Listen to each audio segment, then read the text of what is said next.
And JP, it's the same grid we had yesterday. Yeah, I got Cam Beaubier starting from pole with Bobby Fong, SDK there, rounding out the front row. Heron, Gagne, and Hayden Gillum. Hopefully Hayden can get up there today. He had a problem yesterday. Escalante, Cornbow. Bryce, I think, might have to go to the back because I saw him leave pit lane just now. JD Beach, Benjamin Smith, Ashton Yates, Danilo Lewis. And then we got Flinders, Waters, Nolan Lampkin, Dion Campbell, Giannato, and Bobby Davis. So, again, perfect morning. We had the same overcast conditions as we always seem to have here early in the morning in Monterey. And see Josh Heron getting himself set and ready to go, Greg. And just like race number 1, 20 laps scheduled for this one. So the grid has formed up. Revs are being tested. Here we go. You can see bikes lunging into gear, and we're away racing.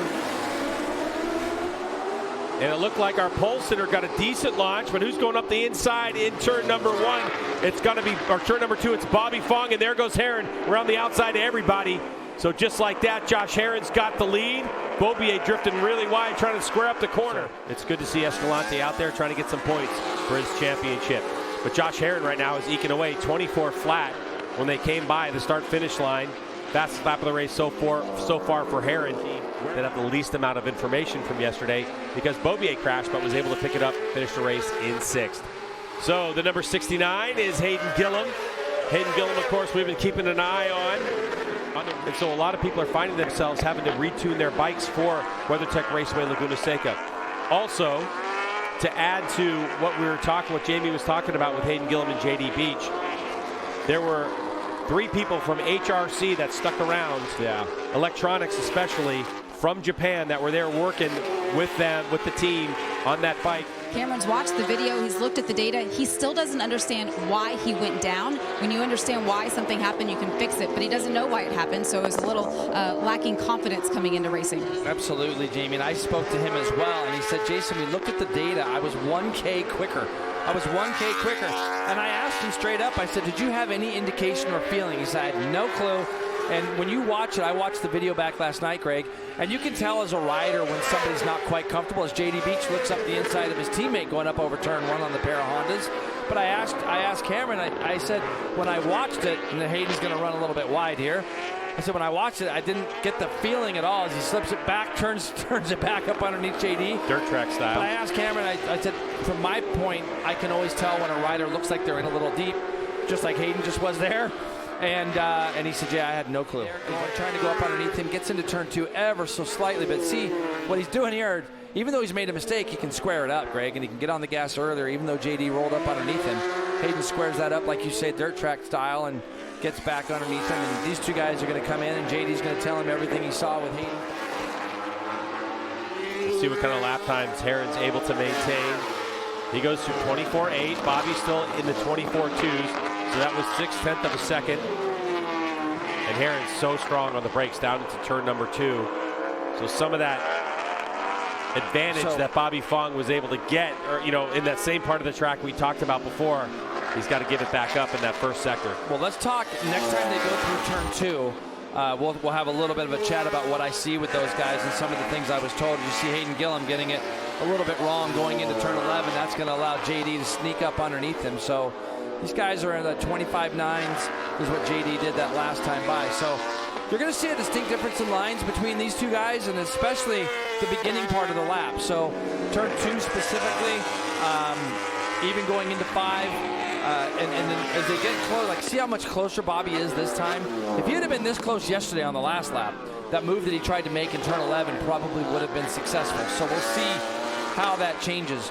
But as they come down the hill, we talked yesterday about the line difference in turn number 10. That's where they're coming into right now. Heron lets it out. You can see Bobby gets in there a little bit earlier, lets off the lever. And when you look at these 2 right now and what they're doing, Bobby's going to take a shot, no question, this race. The one thing is Heron always fights back immediately. And you got to think, too, when you sit there and you think, well, why doesn't Heron ride it like the Yamaha? He goes really wide this time. Is he going to be able to make it? Not quite. A little bit closer there, and Bobby would have been able to get through. But the thing you got to remember, Greg, is that Heron's learned to ride this bike the way it needs to be ridden. He might not be able to do the things that Bobby can do on the Yamaha that the Ducati is making. He's taking full advantage of the strong points. You think about how long, here he goes, Greg. He's making that shot right now down into turn 11. Let's see if Herron squares that Ducati up and tries to go back by him down the front straightaway. It looks like he's up alongside. Is he going to be able to out-drag him to turn 1? Bobby's got a spot. Yeah, Bobby's got the position, Greg. So here we go down into turn number 2.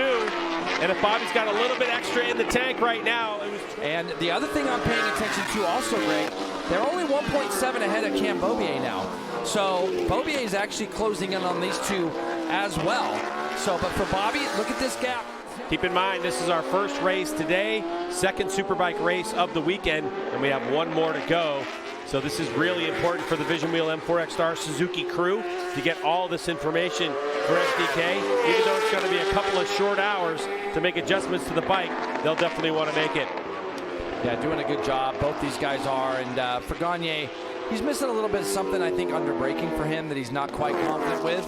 And in speaking with him, it's a setup that they've gone to that he's still kind of struggling to get his head around certain things. And he knows that the team is working hard, and as is he. So these guys are going back and forth back there in 6th spot. You see him just out of our shot there, but he's probably going to fall a little bit short. And you see Gagne's bike moving around an awful lot for him. Yeah, under hard braking, and that caused that little bit of gap too as they run up to turn number 6. I'll tell you what, the GSXR 1000 is looking really good and stable for Sean Dillon Kelly. Herron runs 24.6, no, 1.5 seconds again, 24.3 again for Bobby Fong. So he's very comfortable in this lap, and you know, credit to him. It was very early on. It looked like Herron was going to try to push the pace, get away, get out front, and split. And Bobby Fong just stayed with the times he was doing, felt confident and comfortable that maybe the race would come back to him, and it has. And he's about a half a lap away here right now, Greg. Even though you see that 1.5 seconds on your board, you always want to have a little look over your shoulder to see what that feels like, and that's what he did coming out of turn 5. Kind of feel like with Bobby, once he gets to the top of the corkscrew, he kind of feels like he can bring it home because he knows he's really good down there. Turn number 6. Now we got 7 through 11 for the California native from Stockton, Bobby Fong. Right here in the Northern California area. He's got tons of people here, friends and family alike cheering him on, as does Josh Herron and Cameron Beaubier. But wow, Jay, this is quite the impressive feat from Bobby Fong. Love seeing it. When those opportunities come, you got to grasp them. And this will be his first win of the 2025 season. Onto the front straightaway we go. Attack Performance Progressive Yamaha walks away with a race 2 win here at WeatherTech Raceway Laguna Seca for Bobby Fong. Josh Herron in 2nd place. Cameron Beaubier to the line, safely in 3rd. Look at Escalante. He really closed on these guys. That's going to give Richie a lot of confidence for this afternoon.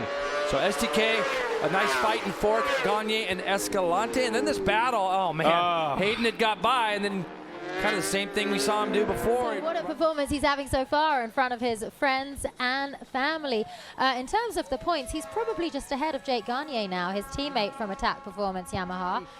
No, he's happy to be on the podium, but he wants to be in that fight, so he's going to be a little disappointed with that. And now Beaubier needs to start beating Josh if he can, and not let Josh get too many points on him. And he's going to come out swinging in race 3. How tough will it be for the riders to race a 3rd race today? 20 laps for the Superbike. How much will that take a toll on their bodies? Yeah, it's going to take a lot, especially Josh Herron, you know, having that crash on Friday and then doing a Superbike race, the toll that takes on your body for being sore and the dehydration.